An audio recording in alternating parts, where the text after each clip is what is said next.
Hi! Kamusta kayo? Alam niyo ba, may lakad ako today at very important ang lakad ko today. Wala akong dalang selfie stick, may dala lang ako tali.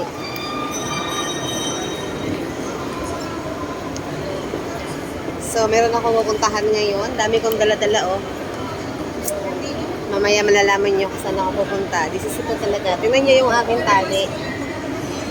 Wala akong makeup, wala akong earrings. Kasi may pupuntahan tayo. Hindi ako natutuwa, hindi ako masaya, hindi ako excited. Kasi hindi ako ganda ngayon eh, hindi ako danda. Saan ba yun? Naliligaw na ako. Ayan, papunta tayo dyan. Dito tayo pupunta. Dito. Alam niyo yan kung saan yan. Diyan. Daming tao. Ayan, dyan ako galing. Babalik na lang ako ng 3:30. Dahil mamaya pa naman yung aking schedule, ay mag-ikot muna tayo. May pupuntahan ako mahalaga. Na matagal ko ng planong pumunta dito sa SM kasi kailangan ko pumunta dito. Kaya papuntahan ko na rin. Mag-isa lang ako ngayon. Ay, pagod na ako. Masakit lang pa ako. Bakit kasi nag-suit ako ng ganitong shoes? Suit ko pa yung shoes ko na gamit ko sa simbahan. Kasi akala ko, nakalagay kasi dun sa appointment ay, formal daw. Diyos ko, hindi nga ako naligo kasi wala kaming tubig. Tapos wala akong makuha ang shoes na formal. Kaya ang gamit ko yung shoes ko sa simbahan. Sa bawal makeup, syempre, passport. Alam, ang dungis ko talaga ngayon. Hindi ako maganda ngayon, pero okay lang. Okay lang. Saan ba ako pupunta? Ayun, punta pala ako sa Smart. Masakit pa ako. Ang layo din itong DFA to Smart, ha? Tapos ganito pala lalakarin ko. Dapat pala nag-crocs na lang ako kasi hindi naman siya titingnan yung paa ko. Talaga naman. Ayan, oh. Dito na ako. Offline na naman. Ayun na nga, at dahil offline ang ating pinuntahang Smart, ipapakat ko na sana yung line ng phone ko. Ay, punta naman tayo ngayon sa, may time pa. Punta naman tayo ngayon sa St. Paul kasi bibili ako ng books. Yung ginagamit namin, yung gagamitin namin sa pagkakatekista. So, punta muna ako dito. Ayan, syempre hindi ako dumaan dito sa St. Paul kasi ito talaga yung kailangan daanan ko pag pupunta ako ng SM. Teka lang, mag-selfie lang ako. Ayan, bumili tayo ngayon ng mga libro kasi kailangan ko to sa someday pag magtuturo na. Wow. Ay, okay, kailangan ko lang to. May Tagalog niyan? Okay. Pero maganda siya. Ito, meron ako dito ang katekismo ng Kabataang Pilipino. Sakto to sa mga bata. Pag mag-aaral na, magtuturo. Dahil pili ko talaga maging teacher. At ito nga. Maliwanag sa Ten Commandments. Ay, dami no offer sa akin ni brother, oh. Ayan. 10 Commandments, oh. Marami ka matututunan dyan. Actually, ang dami ko ng books sa bahay. Kaya lang kasi, nag-iipon ako ng mga books dahil magtuturo kami someday. At ayan, kailangan ko rin to. 10 utos. Ito, meron pang English, my first catechism. Ayan, kailangan natin mag-collection ng mga books kasi someday, malay nyo naman, talagang para sa akin ang katekista. Meron din tayo. Magtuturo tayo. First history of the church. Para maintindihan yung pinagmulan ng simbahan. May Tagalog dito. Pero na ako nito eh. Yung manipis, parang ganon siya.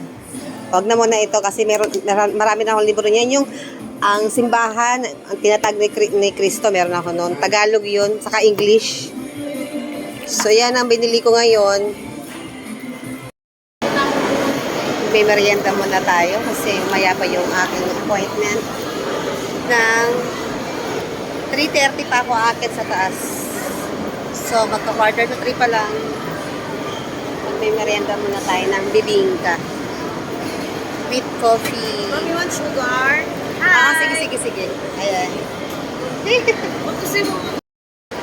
Ayan, magme-merienda muna tayo. Magkakape muna tayo ngayon. Solo flight ko ngayon. Ang dami kong ikot-ikot for today. Dito sa SM. Ako lang mag-isa. Abang nag-aantay ako ng oras, ay magkakape muna kasi anong oras na, merienda time na. Dito ako sa Bibing Kinitan. Sa Bibing Kinitan ng SM. After nito, pupunta na tayo sa DFA. Kasi 3:30 pa yung aking time.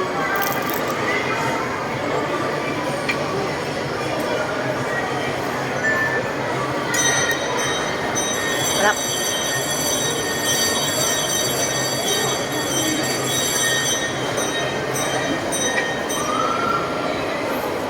Madalian lang ako kasi sana mainom ko to lahat. Init.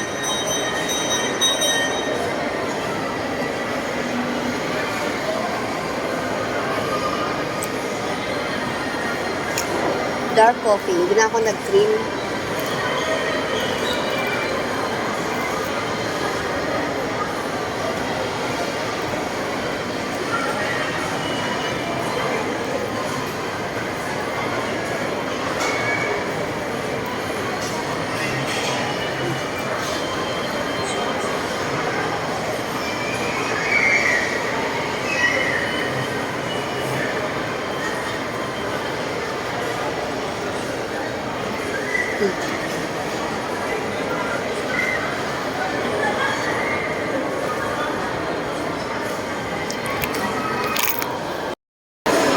Ayan, bumili rin pala ako ng mga ballpen dito sa office warehouse.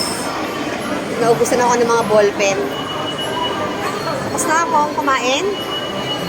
Akit na tayo sa DFA.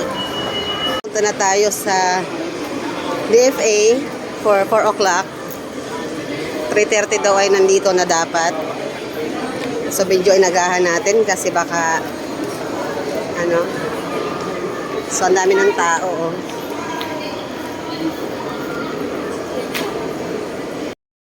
Ito na ako. Nalagyan na tayo ng passport. Ito na ako. Nakapila na ako sa aking time for 4 o'clock. 4 to 5. So, nakatayo ako ngayon. Gusto ko sana magbasa. May dala akong libro para makapagbasa ako. Tapos na ako magparingin. Finally, tapos na din. Yan, tapos na ako. Ang bilis lang pala mag-renew. Parang, parang sampitik lang. Basta po lang problema sa mga requirements. Ang bilis ang dito sa DASMA. Magpa-renew, kaya ito ko na lang nire-renew yung mga anak ko. Magpapa-online appointment lang, tapos ang bilis na proseso dito. Very satisfied ako. Ayan, tapos na ako sa aking ito ko kumuha. Tapos pagkuha ko ng passport, tapos na ako. Ang bilis lang kumuha dito sa SM ng ng passport. Actually, kasi renew lang yun sa akin, kaya mabilis. Sige lang, thank you Lord. Bili mo na ako ng pasalubong. Bili ako ng pasalubong sa mga anak ko.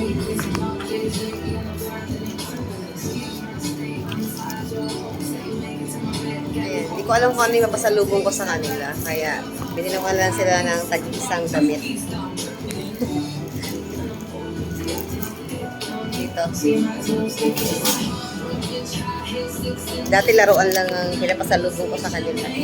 Ngayon ay damit. Tayo itong chicken butchi. Hindi ako nag-grade. Ang tagal ko pa ikot-ikot dito kaya nag-crave ako na maalat. Hihintay ako ng nag-aantay ako ng take out. Kailangan kong bilhan ng take-out ng mga anak ko ng pagkain. Dito ako sa Wendy's.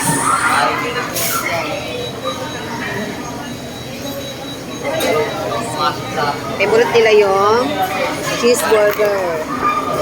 Cheeseburger deluxe ng Wendy's.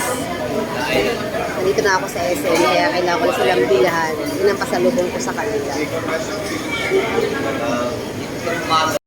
Oy, gabi na. Papagas naman ako bago ako umuwi ng bahay kasi maaga ako aalis bukas. Sa training naman ng katikista, kaya grabe ang ganap ko today. Ang daming ganap. Ang daming ganap. May dadaanan pa ako.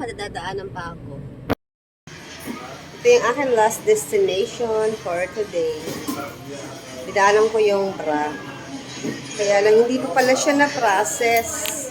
Dahil pang Metro Manila, promo pala yun. So, hindi siya na-process. Okay.